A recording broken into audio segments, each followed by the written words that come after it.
특별수사본부를 꾸린 경찰이 바로 강제 수사에 착수했지만 이 셀프 수사에 대한 비판이나 또 꼬리 자르기에서 끝내는 것 아니냐 이런 우려는 여전합니다.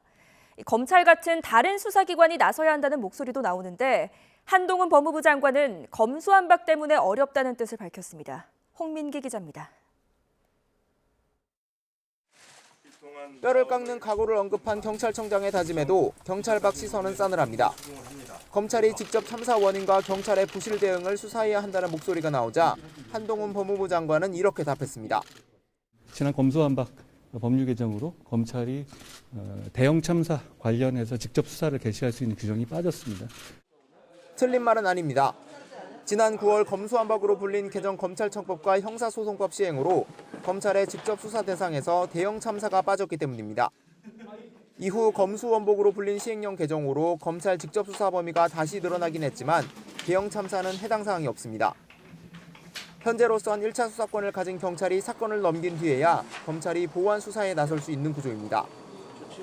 그렇다고 아예 검찰 수사가 불가능한 것도 아닙니다. 개정된 검찰청법은 검찰의 직접 수사 범위를 부패와 경제로만 한정하면서도 경찰 공무원이 범한 범죄는 가능하다고 규정하고 있습니다.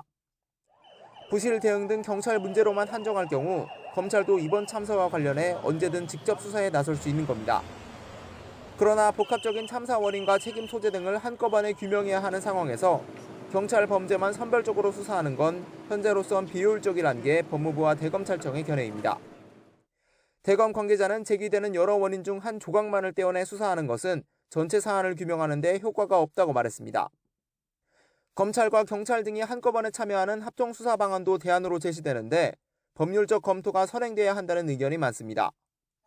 지난 1995년 삼풍백화점 붕괴 사고와 대구 지하철 화재 참사, 2014년 세월호 참사 등 대형 참사 때마다 검찰과 경찰은 합동수사본부를 꾸려 수사했습니다.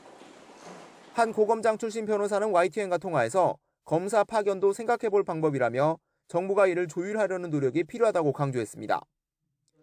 이런 가운데 고위공직자범죄수사처는 이미 이상민 행정안전부 장관과 윤익은 경찰청장, 오세훈 서울시장, 박희영 용산구청장 등 4명에 대해 직무유기 혐의를 수사해달라는 고발장을 접수했습니다.